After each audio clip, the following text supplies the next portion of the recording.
વડોદરા શહેરમાં ગેરકાયદેસર બાંગ્લાદેશીઓની ઘૂસણખોરીને લઈ પોલીસની મોટી કાર્યવાહી કરવામાં આવી છે। ત્યારે વડોદરા પોલીસનું નવા યાર્ડ વિસ્તારમાં સર્ચ ઓપરેશન કરવામાં આવ્યું હતું, જેમાં પોલીસે 200 થી વધુ શંકાસ્પદ લોકોની અટકાયત કરી છે અને પોલીસે ડોક્યુમેન્ટ વેરિફિકેશનની પ્રક્રિયા શરૂ કરી છે। ઉપરાંત અત્યાર સુધીમાં પોલીસે 1700 લોકોના ડોક્યુમેન્ટ વેરિફિકેશન કર્યા છે, જેમાં વડોદરા શહેરમાંથી 14 જેટલા બાંગ્લાદેશી મળી આવ્યા છે।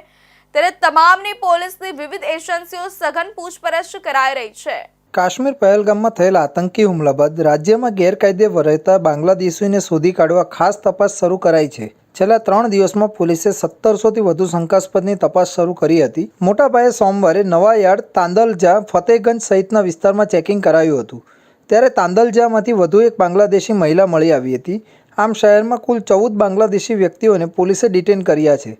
પોલીસે 66 જેટલા શંકાસ્પદોને રાઉન્ડ અપ કર્યા છે। તેઓની ઓળખ અને રાષ્ટ્રીયતાની તપાસ કરાઈ રહી છે। બીજી બાજુ અગાઉ રેલવે પોલીસ દ્વારા પણ 2 પુરુષ, 1 મહિલા અને 2 બાળક શોધ્યા હતા।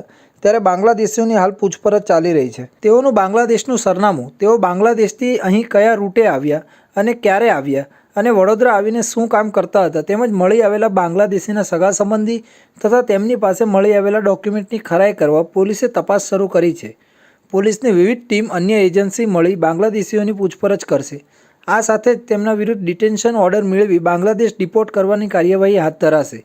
પોલીસે કુલ 14 બાંગ્લાદેશીઓને શહેરના વિવિધ હંગામી ડિટેન્શન સેન્ટર મોકલી વિભાજિત કરીને મોકલી આપી કાર્યવાही हाथ धरी હતી।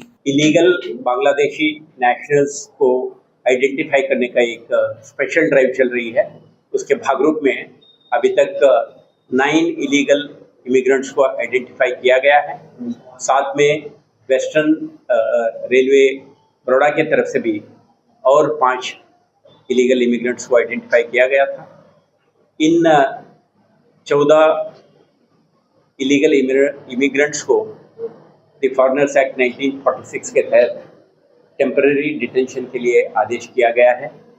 JP road police station, Akota, SOG, Kapurai, Makarpura और वेस्टर्न रेलवे हेडक्वार्टर में टेम्पररी डिटेंशन सेंटर खड़ा करके इनको रखा जाएगा और डिपोर्टेशन की कार्रवाई की जाएगी।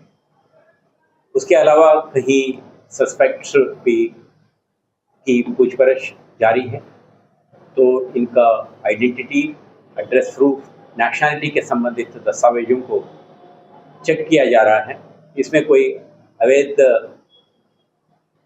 अथवा इलीगल डिटेल्स अगर अपने को मिलती है उनके विरुद्ध में भी कार्रवाई किया जाएगा। जो भी टेम्पररी डिटेंशन सेंटर में होंगे उनका local police, crime branch, SOG, PCB, CID intelligence, ATS और अदर सेंट्रल और स्टेट एनफोर्समेंट एजेंसियों की तरफ से भी ज्वाइंट इंट्रोगेशन किया जाएगा। इनका एक्टिविटीज़ और इंडिया में जैसे एंट्री किए थे, क्या क्या एक्टिविटी किए थे, किसका संपर्क में आए थे, वगैरह डिटेल्स इनका पूछपरछ में बाहर लाने का प्रयास किया जाएगा और उसके जो भी डिटेल्स मिलेंगे उसके आधार पे अप्रोप्रिएट लीगल एक्शन भी लिया जाएगा।